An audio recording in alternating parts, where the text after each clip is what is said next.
I have huge tatas as our gigantic. Yeah, and I'm a what am I? I'm a 4D. I'm a G situation. This girl's H. I didn't even know it went to H. Oh yeah, Is that because when people see it, they go?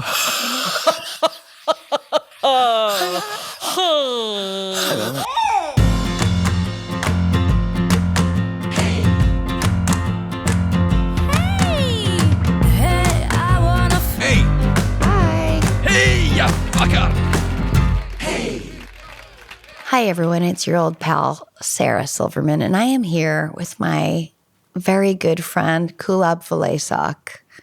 You did it perfectly. Vilaysack? Yeah, I'll take that too. It's very hard to say her last name, but you know what? It's really not. We learned Galifianakis. You can't learn Vilaysack? I don't push my last name like Zach has. Yeah, he really is I'm humble. pushing that agenda. She is everything. She's an actor. She's a writer. She's a producer. She's a podcaster. She's an executive producer. She makes shit happen. And I'm her friend. Kulap, welcome. I am so thrilled to be here. I love this set. It looks like a public access show, and I'm living for it. Yeah, it's good. I like it. I've always liked the lo-fi. Mm-hmm. Flew the plants in over here. Really made a difference. I like it. Then we found this on a shelf over there. Little turtles. Turtles all the way down, man. It's a good turtle. It's a great turtle. Thrilled to be here, Sarah. Thank you so much for having me. So happy you're here. Let's do this. We here at the Sarah Silverman podcast are going to start a new little segment. If you have, and this is me soliciting calls. And the segment is called Fuck It, They're Dead. Basically, loved ones, acquaintances, people you do or do not know who are dead. And now you can say what you really feel, what you really think, a story about them, something that maybe would not be okay to say in their lifetimes that in hindsight or with the new information that they are no longer with us, you feel a little more comfortable talking about. Call in, let me know, give me your story that falls under the heading, Fuck It, They're Dead. And while we're talking, we could talk about our mutual friend Harris, who very sadly is that. Oh, suddenly it got hard to say. Dead.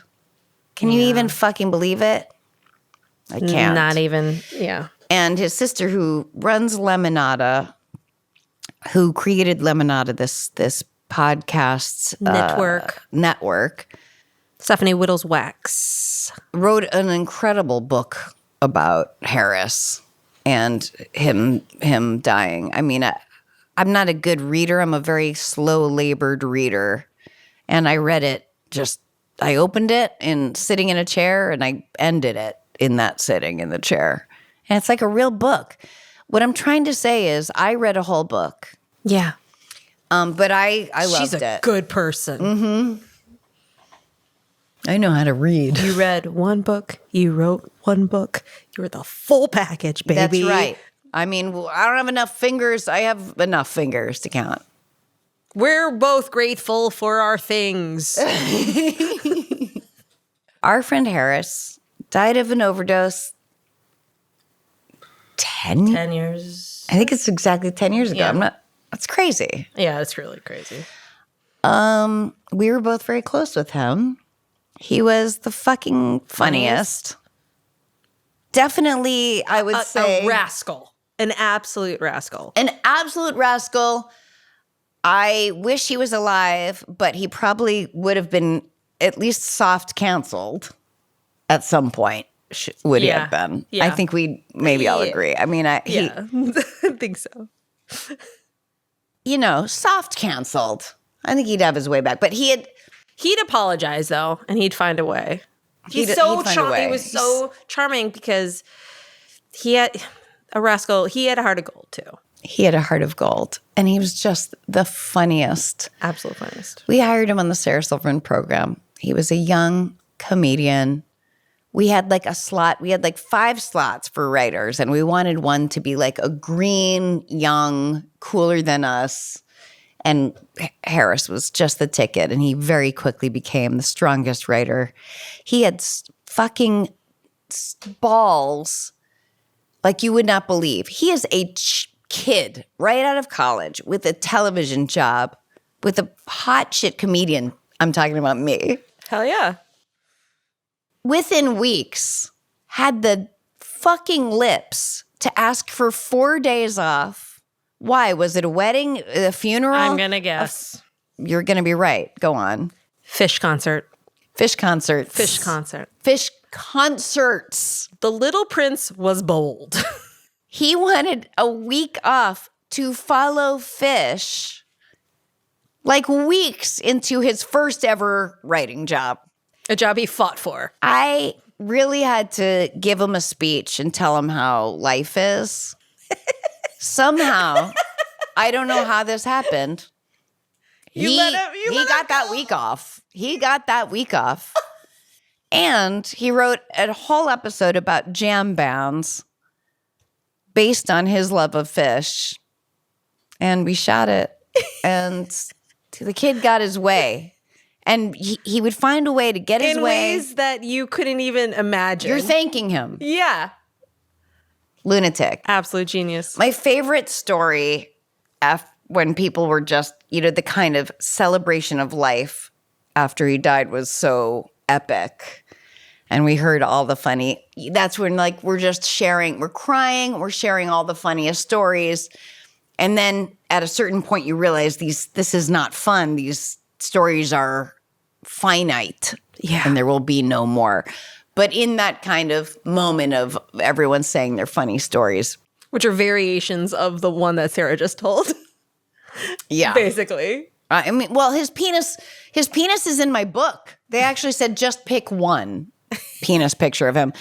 And it was a picture of Chelsea Peretti, who also wrote on the show, left the writer's room and went down the hall to her office because she was on script. And she had left her, not scrunchie, what's the clip? Hair clip. Like a hair claw. A hair claw. Yeah. And it was a different time. We put the hair claw around Harris's penis, took a picture of it, and then emailed it to Chelsea and said, "Did you leave this in the writer's room?" Yeah. And so nowadays we wouldn't do that. We would maybe not do that in 2025 because the world is so dignified and respectful. Yeah, that's right. Mm-hmm. But my favorite, and this is not right. I'm not saying it's right, but this story made me laugh the hardest, which was a story that maybe Aziz must have told. That he went from our show to writing on Parks and Rec, and he was also on Parks and Rec as a character. So at one point, NBC, Parks and Rec is on NBC. This is Mike Schur told the story. Oh, okay. Yeah. I just don't know. Everyone knows him, but I don't really know Mike. But they love him, Mike Schur. So there was tell me what's wrong if I'm getting anything wrong. There was either show-wide or full network-wide email. NBC, maybe the whole show. Executive producers, the suits, the executives, the staff, the actors, the writers, everyone. And it was one of those hey, I know it's not everyone's favorite thing, but we have to everyone has to show up to an HR meeting where we talk about, in HR meetings when you talk about what is acceptable, not acceptable in an environment where there are, lots of, what is it called? It's I think it's clear what you're saying. Yeah, like an HR meeting where you get the lowdown and everything. And whoever wrote it, it's to everyone. It's to everyone, either at NBC or within the realm of this, sitcoms. Hey, everyone has to go. Sorry, I know it might suck. Hey, at least there will be bagels. Mm-hmm. Harris replied all. Reply all, yes. And said simply, "Will the bagels be shaped like pussy holes?" And that's the brilliance. That was the brilliance of Harris. It's beauty. It's beauty. It's just you have to go, you can't do that, Harris. It's not okay. And you can't do that. Hilarious. But you're laughing. Harris, you can't do that. I know. So that was him. It was him. Yeah, you can't get mad at him. No. And the truth is, it's a very fine line, but to many people, that's not okay. But to me, that's great. That's hilarious. There's no one being pinpointed, blah, blah, blah. Certainly, some people may have felt uncomfortable outside of the realm of the cast, crew, and writers, but yeah, probably some of the execs, yeah. Yeah. So maybe the HR person who sent the email. Wrong. Yeah. But he was just so winning and never meant harm, Very sexual, would hook up maybe on but he was a fantastic shit talker. Oh, was he? Oh, yeah. Come on. He'd love to. Oh, and I love a good gossip. I do too. It's a sickness. And I try to say, it's not that I love gossip. It's that I'm interested in people and what makes people tick. And it's anthropological. And their wins and their losses. We love stories. We're storytellers. Foibles makes me laugh because my mother would forget to pick us up at school. And then when we'd get so upset, she'd be like, can't I have foibles? I don't know, Mom, I'm 12. I hate when my daughters don't let me have foibles. Oh, Beth Ann. I mean, I remember every New Year's Eve, I feel like he would come back to work after and would report multiple hookups. Oh, yeah. He used to go on J-Date and in a fugue state after taking Adderall and just be messaging just all these random people and then wake up and I guess I did that. He was a woolsman, if you will. A woolsman. A woolsman? Yeah. I've never heard that before. Yeah, he was a shepherd of sheep. Oh. No, now that was a little too far. Wait, a woolsman. But pulling wool. Isn't pulling wool that's a saying. Pulling the wool over your eyes. A woolsman. Is that anything? Did I just make that up? A woolsman. Woolman. As it pertains to pubes. Women? Yes. Oh. To pubes. Woolsman is like a coxman? Yeah. Woolsman. Did I just make this up? I don't know. It's hard to say. Yeah. Woolsman. I could have just pulled something. I mean, it's just I don't mean it's hard to say that you made it up. I think you did. Unless you've heard it somewhere, but it's literally hard to say. Woolsman. That's probably why it didn't catch on. Didn't catch on. Woolsman. That's a woolsman. Woolsman. Here's some ads. Yo, let's talk leftovers. What's in my fridge right now? It's a lot of leftovers that will and won't be eaten. Some will, some won't. Many, many shakes and drinks and a bunch of stuff in the vegetable drawer that we will forget about until we throw them out. Listen, I care about the world. I care about people. I care about animals, trees, all that stuff. But composting, and this is true, it's always felt like one step too far down the hippie road for me. Anytime I've seen friends that compost, there's flies all around. It smells bad. And they don't make it easy or fun. Not that doing the right thing should be easy or fun, but Mill has. We're obsessed with it. It just seems like magic. Mill is the cleanest, easiest way to prevent food waste at home, eliminating all pain points associated with old-fashioned compost pails, the smelly garbage cans. It makes keeping food out of the trash as easy as dropping it in. You throw something in there, it's much like our mother. It has never smelled. That's a callback from the episode. Anyway, it's so beautiful. It looks like a piece of furniture. And inside, it's making your scraps of food into soil, like beautiful soil. And then you put it on your plants, and it's incredible. There's just so little good news these days. The Mill is good news.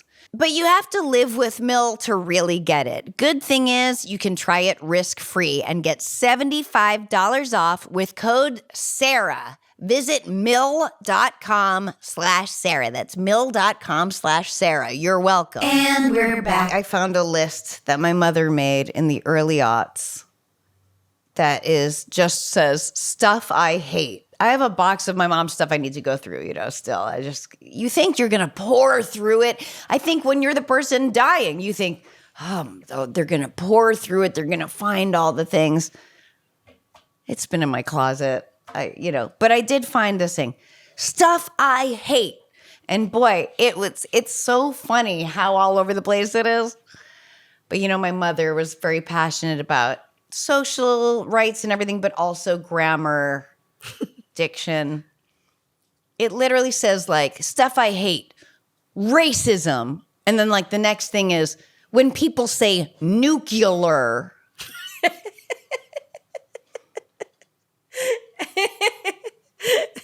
It's a broad, very In her defense, I think in that order.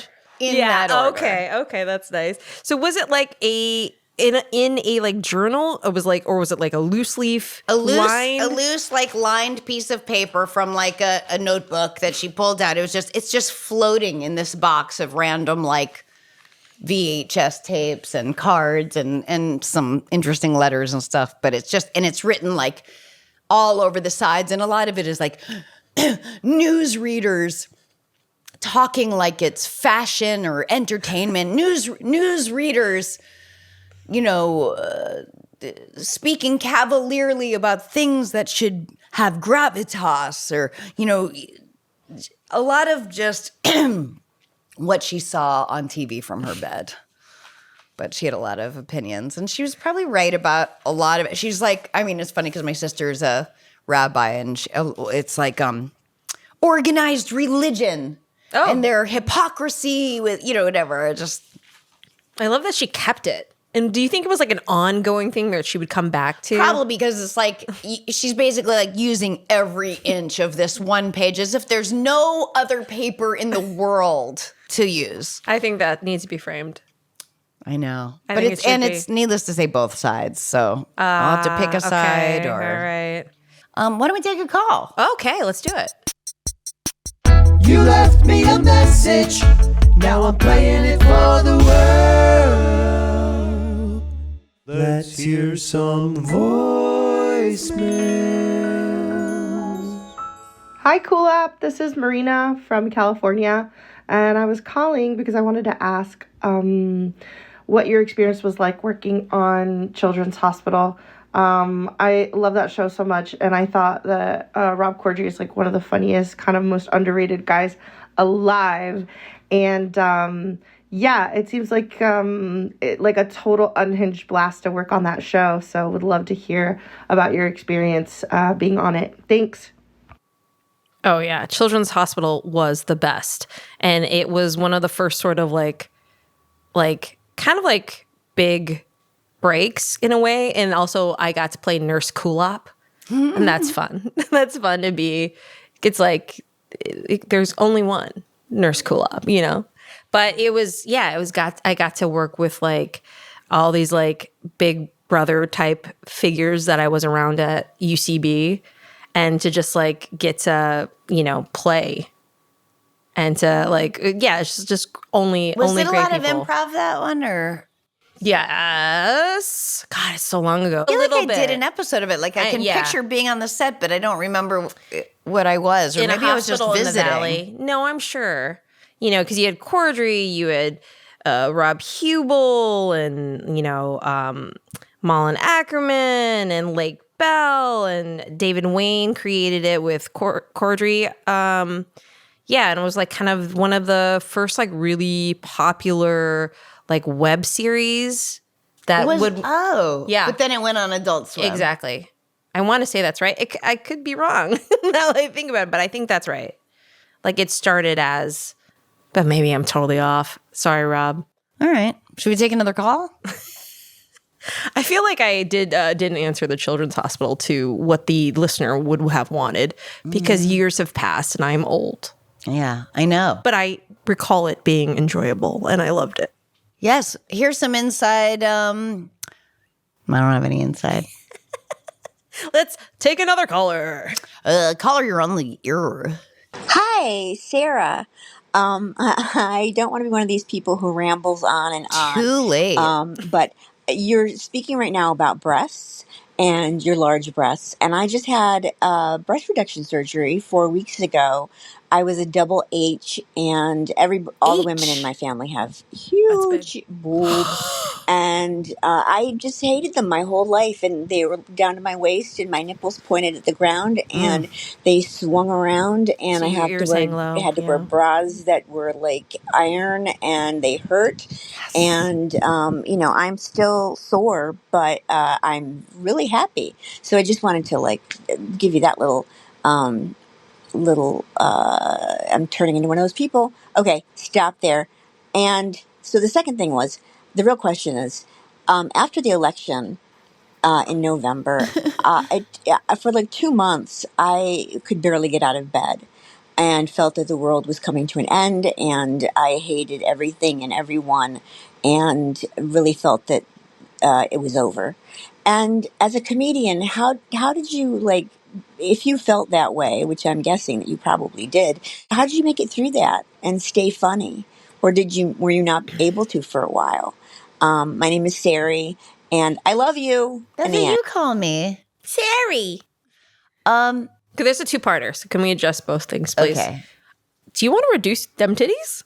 Is that what you're thinking? I think I okay. just probably mentioned right. my heavy Jewish boobs and how they're just because I wear a sleep bra. You do now. It's so comfortable. It's God, no. See, this is a wire and it feels like I'm wearing a saddle. Yeah. But the sleep bra is just like a thin, like nothing material. Bralette. It feels like nothing, but it just holds, because when I sleep on the side, so that I don't have like two pendulums hanging from like, you know, to the top. Like it just feels like, it's funny because I mentioned it to Rory. He goes, well, how do you think it feels to have balls as you get older? I'm like, I can only imagine. And it's right between your legs, and you are wearing something that has two legs separate. Yeah. Yeah. You know, that sounds very uncomfortable. Sounds so awful. In all deference to people with balls. Yeah. In a post-gender world. That's gotta suck. But yeah, I must mean, be the worst. like, yeah, I'm too afraid to do like surgeries I don't need because I've had surgeries I need and it's scary. But believe me, I'm like, I totally get reupholstering your face or your boobs or whatever. We reupholster everything else. We're supposed to stay in this body and not get it updated. Yeah. But that makes said, sense. I'm too scared to do it. Well, I have huge tatas as our as Sari. gigantic. Yeah, and I'm a what am I? I'm a 4D.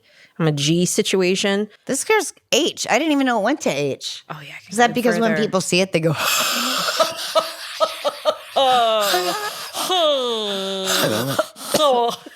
So I was interested in what would a reduction look like, but I am. Yes, of course, I'm scared, but the idea of the draining element after, like having to drain after the surgery and like do that, drain like blood? or fluids and stuff. No, thank you. I'm scared. God. Also, I remember Scott told you he would divorce That you. he did say that. He did say that. Just terrible. So He's a bad terrible. person. But he's saddled with those balls. That's Sorry. true. His balls are probably like, do your balls hang low? Look, Did you dude. start singing that? Oh yeah, earlier? because she said that do your Balls hang low, low, do do they? Something to and fro, do do they? you tie him in the knot? Can you tie him in a bow? Do you throw him over your shoulder like a continental soldier? Do your balls hang low? Oh. What is that? Why do we know it? What is it from? It was about ears, and then for my own experience, I would talk about my breasts in that way. I think it's a very adaptable song. Oh, it's like an ear song. Like it feels like almost an old army song Yes, that they would yes. say when they would march. I learned it at camp. Oh, my dad was in ROTC. You know ROTC. No. ROTC. It's like okay. young army. Okay. And he said he was terrible at it, but the army sergeant or whatever, the leader guy, loved him, you know, because he was like just such a like uncoordinated. Because he had a good personality Yeah, good and was kid. lovable and likable. And he said my dad laughed. He said he would yell at him and go, Silverman, you're the only one in step. because he was out of stuff. Get it? Get it? Get it? Get it? Get it? Oh, wait. Do you want to answer the other part? Oh, what's the other part? How'd you stay funny during, the devastation of a second? Well, I don't want to say I was lucky. I was or unlucky or what. I mean, but I actually was on tour for months, and this tour started in September and went through February with some stops and breaks. But so I was in Ohio, actually in Yellow Springs, Ohio, where Dave Chappelle lives. I did his club, and the next day was the election, so we stayed because our next stop was South Carolina, so we figured we'd stay in Yellow Springs, which is this wonderful liberal enclave in Ohio. And we watched it at his house, actually, however you feel, whatever. And we were all stunned. I wasn't surprised that Chappelle was even shocked. Like, even at the last, as it was he'd go, no, she still has a chance, but it was just kind of, we were all stunned. Yep.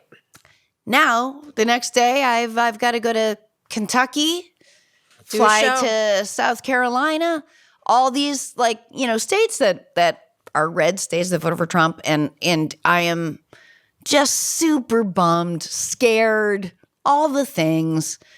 And I was with Svi. She was on the road with me, thank goodness. And I was just in a ball going, I can't. I still have like more than half of the tour to go. And I just want to be home. And what were we thinking? I want to be in bed in a ball. But I couldn't do that. I had to, the next night, be on stage in Charleston, South Carolina. And you know what? It was great. And it felt like I said salve, and then someone said it's salve. It is? I don't know. Really? But whatever however it's be either. pronounced. Okay. Huh? I think it's either It's like almond.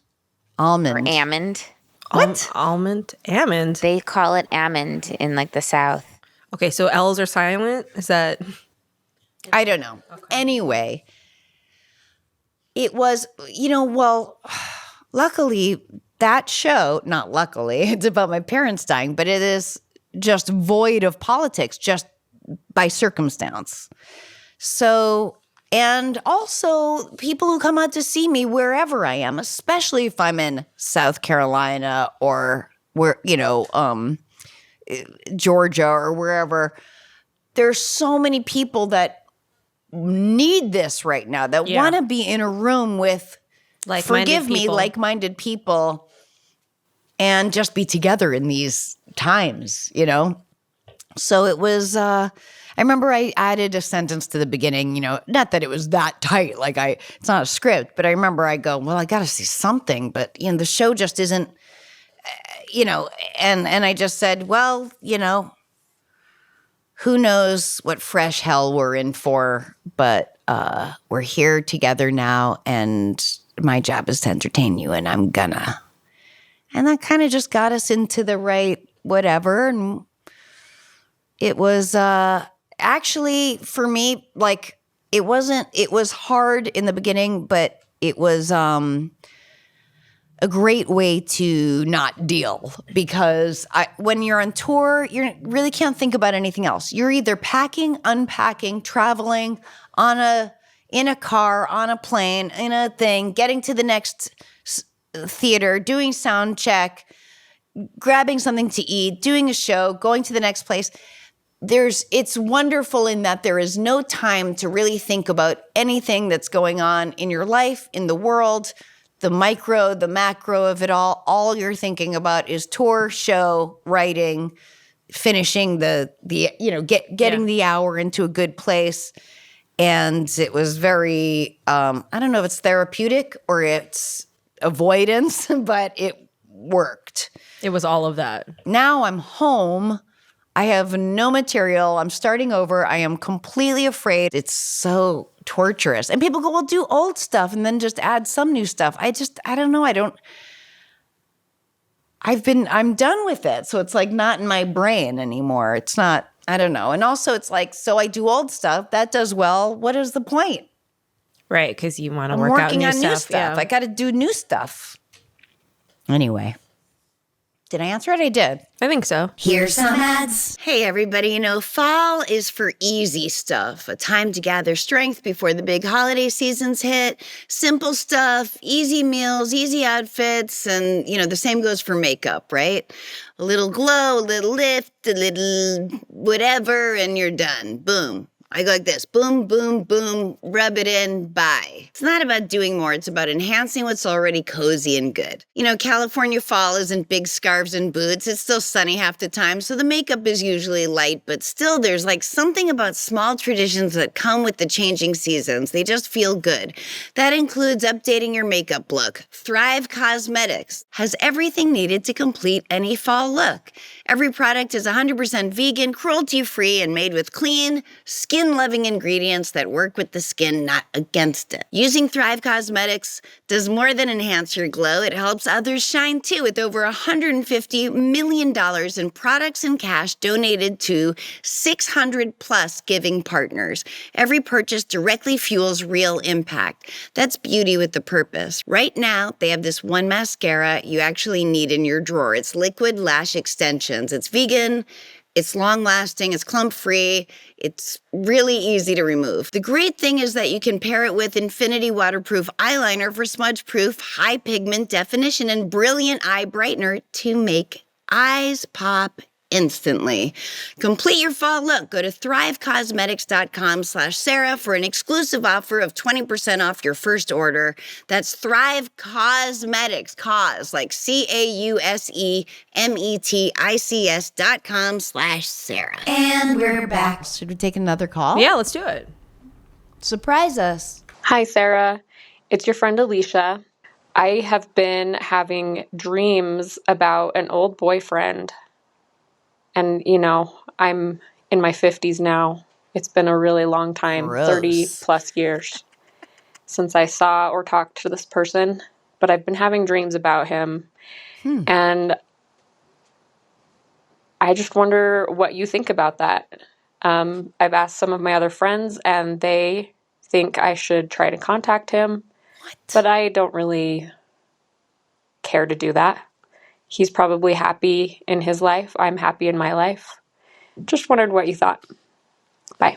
The dream clearly means that you're meant to be together.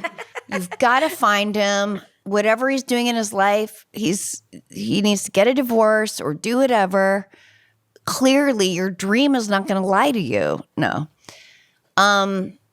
Just kidding. That's bad advice. Well, she doesn't want to. She Yeah, already said no. I think she your edited instinct it. is right. Yeah. And Listen, also, yeah, it's go. well, I mean, I feel like sometimes dreams are just like maybe you're dreaming of that moment in time. It's usually never about the thing.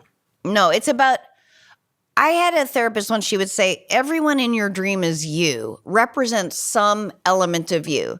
So probably, if this is correct, you know what it seems, you would say, what part of me is represented by this old boyfriend? Well, this younger, maybe more naive, maybe more open, maybe more hopeful, maybe less hopeful, maybe you've grown past that. But whoever you were in that moment of time is coming up for you. That's what I think too.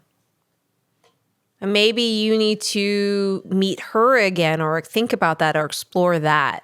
Wherever what that time in your life was, that age, Yeah, where you're at, maybe that's a call for that. Maybe. Or maybe it's just to see how far you've come. True. Or, I mean, listen, if that happened to, I'm sure that's happened to me. And yeah, you're going to see if he's on Instagram and just like, you know, see. I always am like, whatever happened to blah, blah, blah. And then I try to look and, you know, just because it's interesting. And to me, she's already done that. Of course you've done that. Yeah. Let's not pretend here. Yeah, let's be real. But I think your instinct is right. Your friends are being ridiculous. But yeah, you do a little nosing around just for your own interests. Why not? That's how we are as humans. But it's not some sign that for instance, he needs to be in your life again. Unless you're like, oh my God, he was so great. We're going to be friends now in a whole new way or something. But no, it's not. I think your instincts are right. Yeah. Because even I've had like sex dreams with like friends of mine. Mm-hmm. And it's like, it's just not even, I just know it's not even like a thing at all. It's just like an exploration, or just like, it's not in this reality. It's not something I'd ever act on. But it was just like a mind play. It's interesting how dreams, you can wake up from a dream and be so moved, or it's so real, or it feels so important. And then if you try to explain it to someone, it really doesn't sound very important. But what it does is it elicits an emotion that's very real. And I've been trying to learn, Rory and I both have been working on, like when we fight or we argue, we always end up going, you said blah, blah, blah. Then I said da-da-da. Then you said blah, blah, blah. Then I said da-da-da. And he goes, no. I said da-da-da. Then you said blah, blah, blah. And what I'm learning is none of it matters. None of it matters. All that matters is the feeling. Go to the feeling. What is the feeling whatever interaction caused? What is that feeling? Go to it. Spend time with it, wonder about it. That's what you're getting at. Right. It's not the transcript. It's not the transcript. It's not what went back and forth. It's the emotions that it triggered. I don't have a background in dream therapy. I'm not Jungian, and I'm not even sure that anything I said is true. This is as I'm kind of learning shit and everything, and then adding my own, ideas to it. So take it all with a giant grain of salt. But, I'm not giving the heaviest advice. I'm just saying. Examine those feelings. Examine those feelings. So, hey, call in. First of all, we want to take more calls. We want more interesting calls. If you have something to fucking say to me, or ask me, or state to me, or tell me to my face, but not really, but go to, speakpipe.com/the Sarah Silverman podcast. And if you have anything to say about somebody who is no longer with us, mention that you are going to, that this is for that section of the show. Listen, I didn't write a script to say this, appeal, but this is what it is. Fuck it, they're dead. If you have something to call about that, go to speakpipe.com/the Sarah Silverman podcast. If you have something else to say, also go to speakpipe.com/the Sarah Silverman podcast. And then it's just a button you press, and you have 90 seconds to say whatever you want. I dare you. And Dad, wherever you are in time, space, Kulap knew my dad. Dad, wherever you are in time, space, this is where I say, send me your questions, your comments, your proclamations, your problems, your shit talk, your ideas. Go to speakpipe.com/the Sarah Silverman podcast. That's speakpipe.com/the Sarah Silverman podcast. Also, subscribe, rate, and review wherever you listen to your podcasts. Or you can watch us with your eye holes on YouTube, as people do. And if you haven't yet, now is a great time to subscribe to Lemonada Premium. Just hit subscribe on your Apple podcast there, or for all other podcast apps, head to lemonadapremium.com for bonus content you do not want to miss. That's lemonadapremium.com.